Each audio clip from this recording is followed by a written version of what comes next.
ಕಾರ್ಯಗಳೇನು? ಈಗ 6/6/5 ಅಧಿವೇಶನದಲ್ಲಿ ತೀರ್ಮಾನ ಮಾಡಿದ್ರಿ, ಒಪ್ಕೊಂಡ್ರೆ, ರಾಜ್ಯಪಾಲರು ಸಹಿ ಮಾಡಿದ್ರು, ಆಕ್ಟ್ ಮಾಡಿದ್ರು. ಆಗಸ್ಟ್ ಕೋರ್ಟ್ ಏನ್ ಹೇಳ್ತು?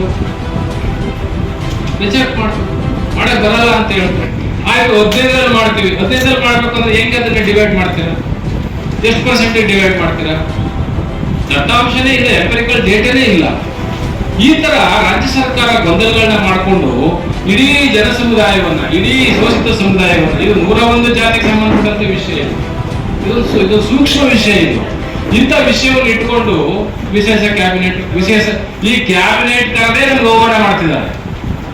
ಅವಮಾನ ಮಾಡೋದು ಯಾಕಂದ್ರೆ ಒಂದು ಸಬ್ಜೆಕ್ಟ್ ಎಷ್ಟು ಕ್ಯಾಬಿನೆಟ್ ಕರಿತೀರಿ ಸರ್? ಯಾವ್ದೋ ಒಂದು ಕ್ಯಾಬಿನೆಟ್ ಅಲ್ಲಿ ಡಿಸೈಡ್ ಮಾಡಿ. ಕಮಿಟಿ ಒಪ್ಲಿಲ್ವಾ? ಆ ಸಮುದಾಯದವ್ರನ್ನ ಕಮಿಟಿಗಳನ್ನ ಕರೀರಿ, ಕರೆದ್ಬಿಟ್ಟು ನೋಡ್ರಿ ಹಿಂಗಿದೆ ಎಲ್ಲ ತೀರ್ಮಾನ ಮಾಡ್ಕೊಂಡ್ ಬರ್ರಿ ಅಂದ್ರೆ ಮುಗಿದೇ ಹೋಗಿತ್ತು. ಅದು ಮಾಡಂಗಿಲ್ಲ, ಇದು ಮಾಡಂಗಿಲ್ಲ. ಹಾಗಾಗಿ ನಮ್ಮ ಉದ್ದೇಶ ಇಷ್ಟೇ, ನಾಳೆ ನಡೀತಕ್ಕಂಥ ಕ್ಯಾಬಿನೆಟ್ ನಲ್ಲಿ ಯಾವುದೇ ಸಮುದಾಯಕ್ಕೂ ಅನ್ಯಾಯ ಆಗಕೂಡದು.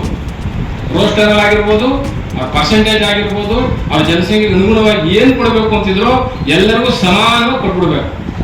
ನೀವೇನಾದ್ರೂ ನಾಳೆ ಹಿಂದೆ ಮಾಡಿದ ರೀತಿಯಲ್ಲಿ ಒಂದ್ ಕಣ್ಣು ಬೆಣ್ಣೆ ಒಂದ್ ಕಣ್ಣು ಸುಣ್ಣ ಮಾಡ್ದಂಗೆ ಅದನ್ನ ಕುಗ್ಸೋದು, ಅದನ್ನ ಇಗ್ಸೋದು, ಅಲ್ಲಿ ಕಿತ್ತಾಕೋದು, ಇದು ಕಿತ್ತಾಕೋದು, ಅದನ್ನ ತಿಲ್ಲಾಕ್ ಮಾಡ್ತಕ್ಕಂಥ ಕೆಲಸ ಮಾಡಿದ್ರೆ ಖಂಡಿತ ನಿಮ್ಮ ಸರ್ಕಾರಕ್ಕೆ ಯಾವುದೇ ಕಾರಣಕ್ಕೂ ನೈತಿಕತೆ ಇರಲ್ಲ. ನಿಮ್ಮ ಸರ್ಕಾರ ಯಾವುದೇ ಕಾರಣಕ್ಕೂ ಉಳಿಯಲ್ಲ ಅಂತಕ್ಕಂಥ ಮಾತು ಹೇಳ್ತಾ ಇದ್ದೀನಿ. ನಮ್ಮವರೆಗೂ ನಾವು ಹೇಳ್ತಾ ಇದ್ದೇವೆ, ಯಾವುದೇ ಸಮುದಾಯಕ್ಕೆ ತೊಂದರೆ ಆದ್ರೆ ಅಥವಾ ಈ ನಮ್ಮ ಸಮುದಾಯಗಳು ತೊಂದರೆ ಆದ್ರೂ ನೀವು ರಾಜೀನಾಮೆ ಕೊಟ್ಟು ಬರ್ಬೇಕು. ಯಾಕೆ ನೀವು ಇರ್ಬೇಕಲ್ಲಿ ಆ ಜಾಗದಲ್ಲಿ ಅಂತಕ್ಕಂಥದ್ದು ನಮ್ಮ ನಾಯಕರುಗಳು ಗ್ರಹಿಸಿದ್ದೇವೆ, ಭೇಟಿ ಮಾಡಿದ್ದೇವೆ. ನಿನ್ನೆ ಮುಖ್ಯಮಂತ್ರಿನೂ ಭೇಟಿ ಮಾಡಿದ್ದೇವೆ. ಮುಖ್ಯಮಂತ್ರಿಗಳು ಯಾವುದೇ ಕಾರಣಕ್ಕೂ ಯಾವುದೇ ಸಮುದಾಯಕ್ಕೆ ಅನ್ಯಾಯ ಆಗದ ರೀತಿಯಲ್ಲಿ ಅವರ ಸಮ್ಮುಖದಲ್ಲಿ ಕರೆದು ಚರ್ಚೆ ಮಾಡಿ, ನಾಳೆ ತುರಾತುರಿಯಲ್ಲಿ ಮಾಡಕ್ ಹೋಗಲ್ಲ, ಅವರೆಲ್ಲರೂ ಒಪ್ಪಿಸಿ ನಾನು ಈ ಒಂದು ಇದನ್ನ ನಾನು ಜಾರಿ ಮಾಡ್ತೀನಿ ಅಂತಕ್ಕಂಥ ಮಾತನ್ನು ಕೊಟ್ಟಿದ್ದಾರೆ ಮುಖ್ಯಮಂತ್ರಿಗಳ ನಿನ್ನೆ.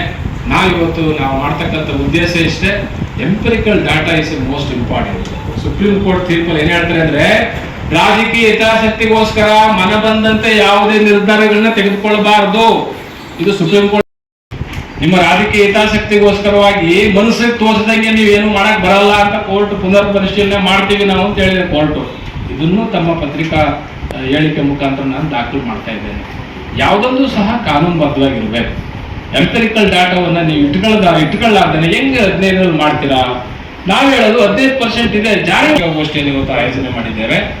ಯಾವ ರೀತಿ ನೀವು 6/6/5 ತೀರ್ಮಾನ ಮಾಡಿದ್ರು ಹಾಗೆ ನಾಳೆ ತೆಗೆದುಕೊಳ್ತಕ್ಕಂಥ ಮಹಾಮಾನವತಾವಾದಿಗಳು ಬಲಗೈ ಸಮುದಾಯದ ಒಕ್ಕೂಟದ ವತಿಯಿಂದ ಪರಮ ಪೂಜ್ಯ ಜ್ಞಾನಪ್ರಕಾಶ್ ಸ್ವಾಮೀಜಿಗಳು ಈಗ ಮಾತಾಡಿದ್ದಾರೆ. ನಾನು ಶ್ರೀ ಬಸವನಾಗದೇವ ಶರಣರು, ಜಗದ್ಗುರು ಛಲವಾದಿ ಗುರುಪೀಠ, ಚಿತ್ರದುರ್ಗ.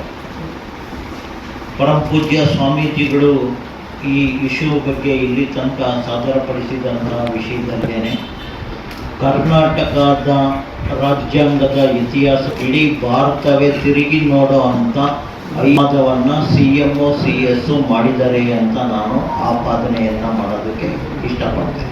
ಅಂದರೆ ಇದು ನನ್ನ ಸ್ವಂತ ಇಷ್ಟ. ಅವರು ಮಾಡಿರೋ ಪ್ರಮಾದಕ್ಕೋಸ್ಕರ ನಾನು ಒಬ್ಬ ಮಾಡಿರ್ತಕ್ಕಂಥ ಪ್ರಮಾದಕ್ಕೋಸ್ಕರ ಘಟನೆ ಈ ಇಶ್ಯೂ ಒಳ ಮೀಸಲಾತಿಯಲ್ಲಿ ನಡೆದಿರೋದ್ರಿಂದ ನಾನು ಈ ದೃಷ್ಟಿಯಿಂದ ನಾನು ಇಲ್ಲಿ ಪ್ರಸ್ತಾಪ ಮಾಡ್ತಾ ಇದ್ದೇನೆ. ಬಿಟ್ಟರೆ ರಾಜ್ಯಾಂಗದ ವಿಚಾರದಲ್ಲಾಗಲಿ ಸಂವಿಧಾನದ ವಿಷಯದಲ್ಲಾಗಲಿ ವೈಯಕ್ತಿಕವಾಗಿ ಸಿದ್ದರಾಮಯ್ಯರ ಮೇಲೆ ಅಥವಾ ಸರ್ಕಾರದ ಮುಖ್ಯ ಕಾರ್ಯದರ್ಶಿ ಮೇಲೆ ಯಾವುದೇ ಹಿತಾಸಕ್ತಿಗಳು ನನ್ನವು ಇಲ್ಲ.